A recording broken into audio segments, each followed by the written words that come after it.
Hey there, this is my first animated story. Sorry if it's bad. So, a long time ago, before I was the entity known as Kaggy, I had a name. It was Alejandro. Crazy, right? Well, when I was a kid, I actually lived in a whole different country. I lived in Guayaquil, Ecuador. I was raised there from the week I was born till 6.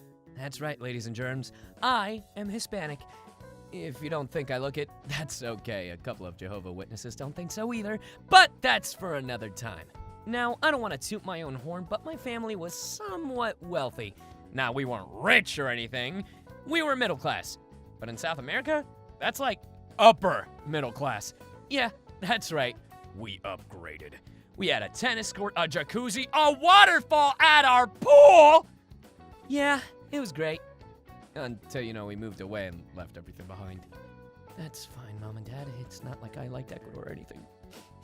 Fuck.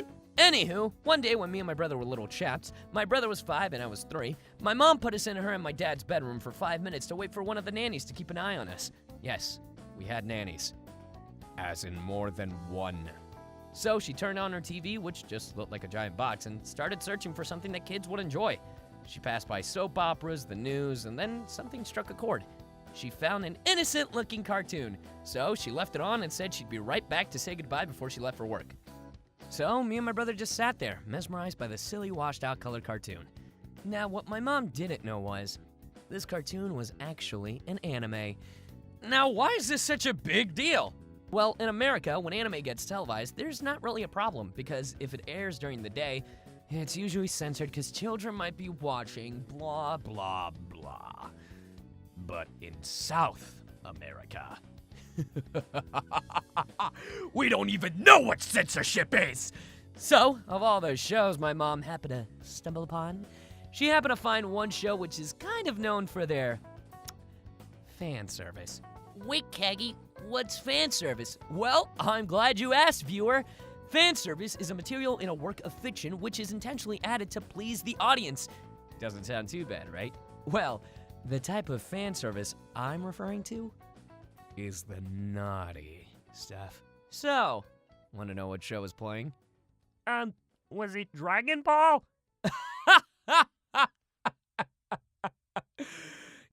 You wish. It was a little show known as Ranma 1/2. Now, for those of you unfamiliar with the show, here's an abridged version.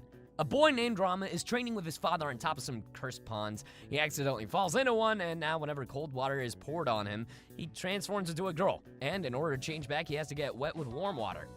His dad turns into a panda. And then blah, blah, blah, yada, yada, yada. He gets engaged, all the girls like him, some boys are attracted to him. The point is, not a kid-friendly show! Why? Because they show everything. So, me and my brother are mesmerized by the telly, and Rama just happened to get into the bathroom to take a bath. Once he gets comfy, he notices that a pinkish-purple cat followed him in. He's curious of the cat, and before he realizes it, the cat jumped into the hot water. What do you think happened next? Well, let me tell you. So emerging from the water was a pretty anime girl named Shampoo. I liked her design. It was very cute. Oh, but what's that?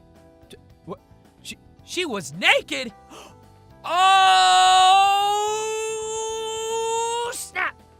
And just as that moment happens, my mom bursts into the room, about to say her goodbyes before heading to work, and notices the naked lady on the television. Her instinct was to block the television and change the channel. Me and my brother didn't comprehend what was happening, so all we did was complain that she was in the way. My mom just kept changing and changing the channel until she found another cartoon. She stayed for a few minutes to see what it was about and then said her goodbyes. And if anything too ridiculous happened, the nanny would handle it and tell her. Well, wouldn't you know it? That cartoon just happened to be Dragon Ball Z. It was the fight between Goku and Vegeta.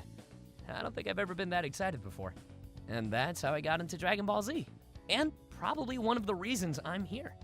Isn't it crazy how a naked girl just might change your life? Wait, that doesn't sound right. The point is, you never know what might affect your life.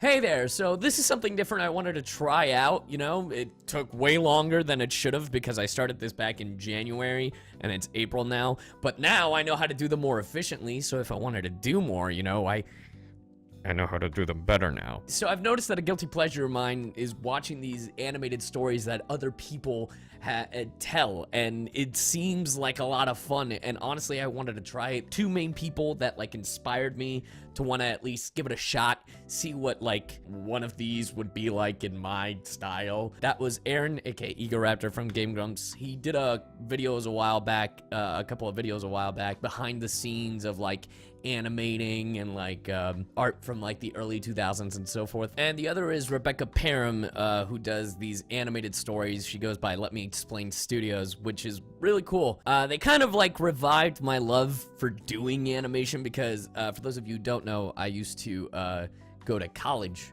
for animation and kind of fell out of touch with actually making it, but I had a lot of fun making the animation, making the story. Like, mind you, the animation is very limited in certain things, and it's all a learning process, so I'm still learning how to do things again. So, yeah. So, I just wanted to give it a try, see if you guys even enjoyed the way that I told stories, you know? Because I think, like, it'd be something really cool to do from now on. I don't know if it's something I'd do, like, every 2 weeks or once a month. I don't know, because I thought this was a lot of fun and really cool, and if a lot of people enjoyed it, then I'll do more.